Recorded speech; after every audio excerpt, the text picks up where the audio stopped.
management. We are done with the principles of both the areas. That is, we did the principles given by F.W. Taylor, that is Frederick Winslow Taylor, and he gave 5 principles, right?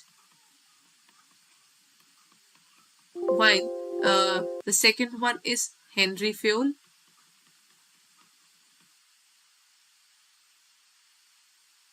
who gave 14 principles. And now we'll be moving on towards the next level of principles, which are given by Max Weber.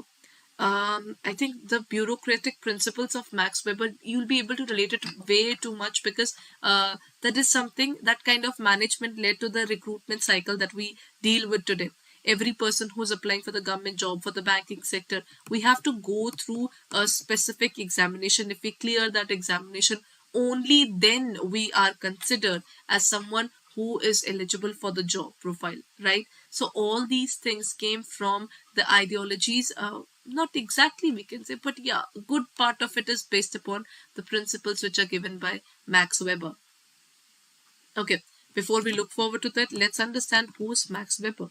Max Weber is basically a person who has given the bureaucratic theory, that is Max Weber's bureaucracy. So if we look forward towards the bureaucracy, what do you mean by the term bureaucracy? That means there is a particular set of rules and regulations while dealing with things, right? So bureaucracy can be defined as something which we look forward to in terms of the rules and regulations which are bound by a specific hierarchical structure. For example, especially I think the most rigid hierarchy you will find in terms of the army there, right? So you start from a specific position, then you go on to the next one, then the next one, depending upon your performance as well as the time that you have spent in that particular organization.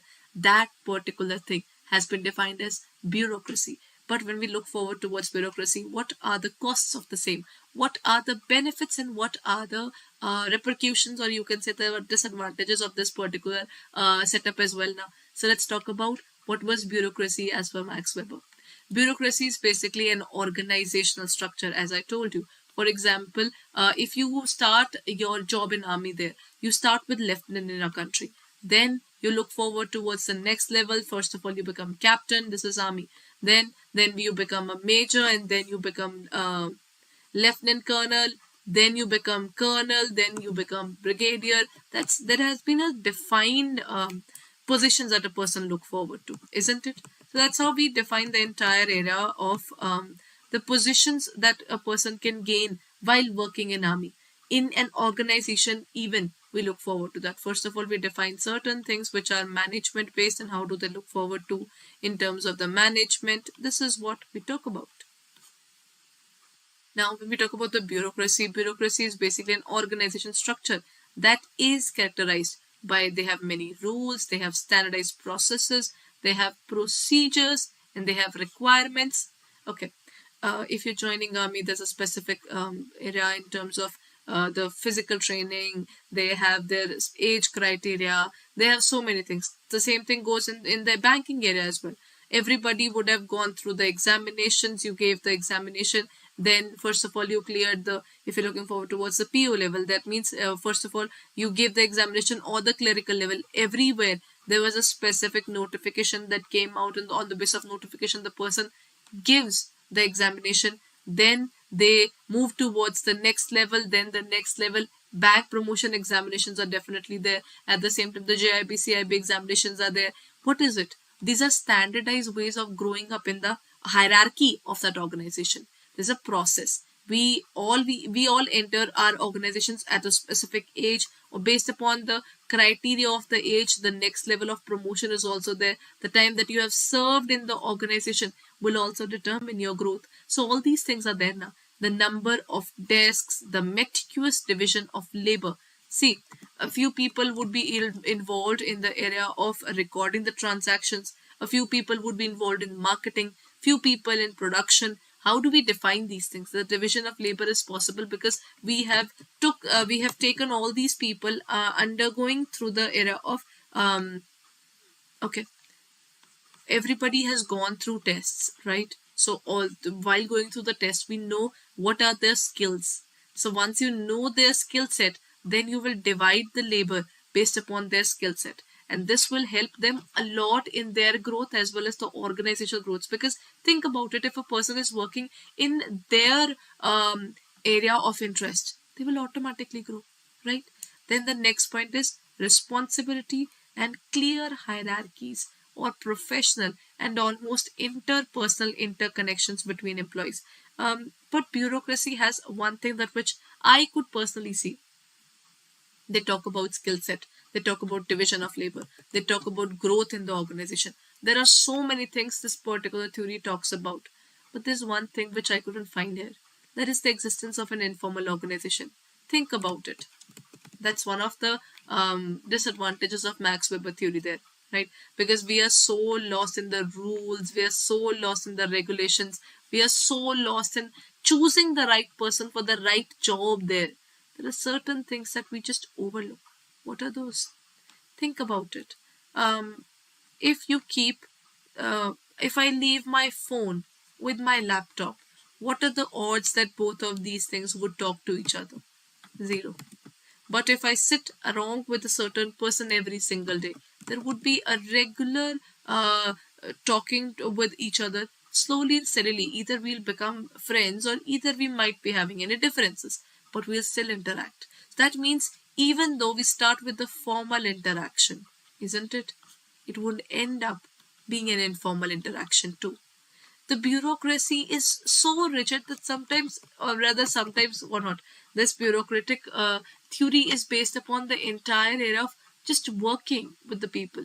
So this is where I think as a person, if I look forward towards all the eras, be it the era of F.W. Taylor's scientific management or general management by the Henry Ford, and then we have the Max Weber's theory of bureaucracy.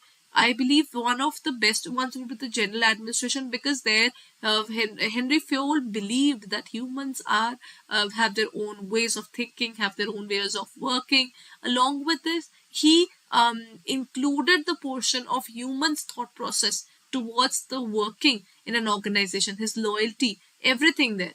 But while the other two theories are definitely something which talks about the scientific way of joining the people, then putting the people into the job, all those things are a part of this. So let's understand with this entire knowledge of the brain map. Again, was basically an aerial eye view of the bird's eye view of the Max Weber's bureaucracy theory. So let's understand it in detail now. Max Weber gave 6 basic principles. Among the following, the first one was task specialization. The second one was formal selection. Third one was impersonal. That means next is hierarchical layers of authority. Next is rules and regulations. And the last one is career orientation. These are the 6 principles which are given by Max Weber. Now, based upon this, the first thing, task specialization. What do you mean by task specialization? In terms of the Max Weber's theory of bureaucracy, one thing is division of labor. If I give the examination of the finance area, for example, I gave the exam to clear for the area of finance. My area of preparation is financing. So my forte, my job profile would be more aligned towards finance, because I cleared the examination, recruitment cycle, all the important things based upon the area of finance. So my task specialization is totally taken towards the area of finance. That means whatever the particular person's skill set would be, the division of the labor would be based upon their skill set, their attitudes, their training, everything on the basis of that. Second is formal selection. People aren't selected just because they applied for the job. They are selected after a rigorous testing, right? You will look forward to the fact there would be proper written examinations, then there would be a proper interview, and then that particular person would be chosen or would be left alone. That is how we define the term the formal selection. In terms of formal selection, a particular person is chosen or not chosen to be a part of the organization as an employee based upon the scientific selection process, which they call as the formal selection. anybody who would be doing the work for a longer period. The person who clears the examination would be chosen as an employee, and the recruitment will further turn into selection, because ultimately it's a recruitment process which leads to selection. Now, the next point is impersonal. See, under this now, what they do is they do not look forward towards the they don't look forward towards the working of the people with each other in terms of their interpersonal lives, or you can say personal interaction. Think about it. We are working together. As I just told you, if I leave my phone and my laptop together, they won't be talking. But if you leave two humans together in a room, they would definitely end up talking. That is, they might like each other, they might not. That is a different scenario, but people will still interact. That is how we define the term of impersonal. So that impersonality and personal difference is definitely there, and this is the thing that bureaucracy talks about. If two people are talking, then if two or more persons are talking, there is a communication, and that communication is also based upon the defined lines. That's how if I have to talk to someone in the organization, I'll end up mailing them all the details, isn't it? So the mailing thing would be done. That is communication. Then hierarchical layers of authority. If I grow in the organization, I cannot grow by just being reluctant in terms of working, or in terms of if I say that I want to grow further, what will happen?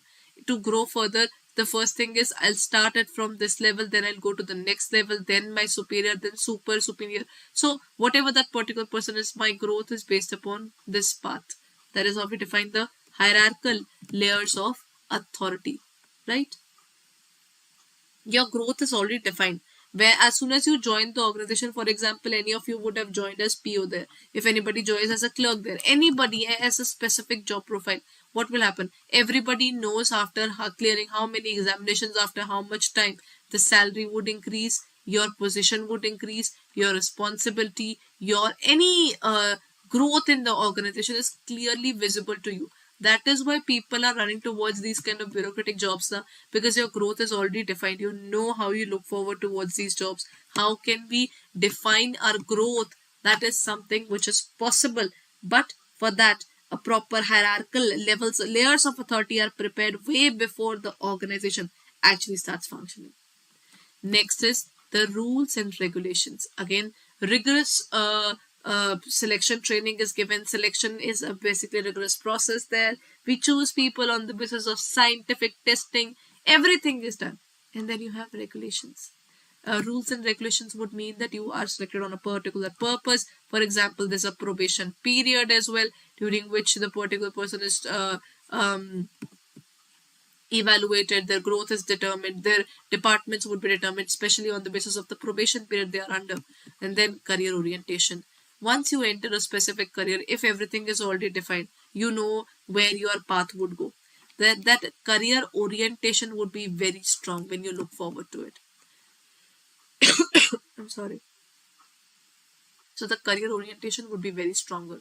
If you, the bureaucracy is basically all about, now the bureaucratic era is basically taken up in the government jobs right now, right? So the process of choosing these people, there's a written examination, then background check, everything is being done. And at the same time, if a particular person is asked, what would you be after a certain period of time? He knows after joining, after how many years, he would reach towards the next level, and then the next level. His growth would be already predetermined, and his caliber can define how quickly he can reach up the path in terms of the hierarchical structure of the organization. But still, this doesn't mean that he will never have an idea where he's going towards in terms of the organization, right? That's about the Max Weber 6 principles of bureaucracy. The first one is task specialization. So let's talk about task specialization first. Okay, Max Weber stated this particular principle of task specialization as Max Weber argued that a well-functioning bureaucracy that has been designed with the division of labor in mind will be more efficient and productive than one without it. Think about it. If we talk about task specialization or division of labor, we divide the labor based upon their working, right? So if you divide the labor on the basis of 1, 2, 3, 4, their working is already defined. Now, one particular person working for one particular department for a very long period. This is how we define the division of labor. In terms of division of labor, the working is defined already. One particular person does that particular task for years to come. His work is already defined. That is, that labor becomes specialized in the job that he's doing. That is specialization. That specialization leads to a better growth. That is how we define the area of specialization. That is task specialization. Next is formal selection. In terms of choosing the people for the right job, there is a specific process. There are 5 steps towards the formal selection process in an ideal bureaucracy.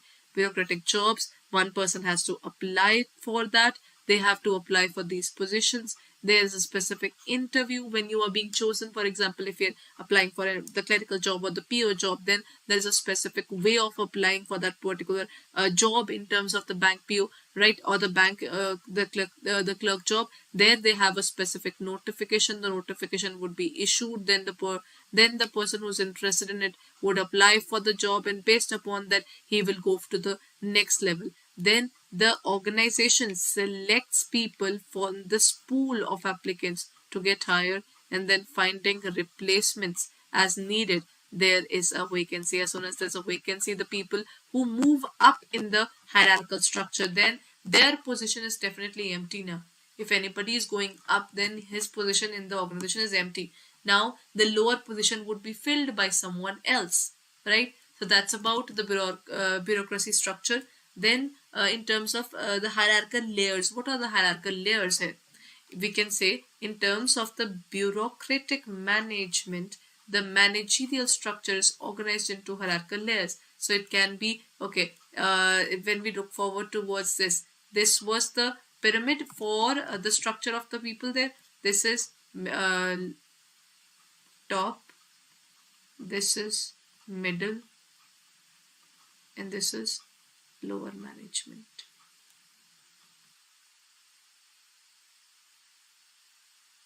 So these are the different kind of management that we look forward to. So the top, middle, and the lower management, which defines the hierarchy of an organization. So people who are working at the middle management, they're dreaming of becoming a part of the top management. How they are going to become that, they'll be looking forward to their growth. They'll be giving the examination for this particular area. That is how we define the hierarchical structure. These are the hierarchical layers of the authority. Right?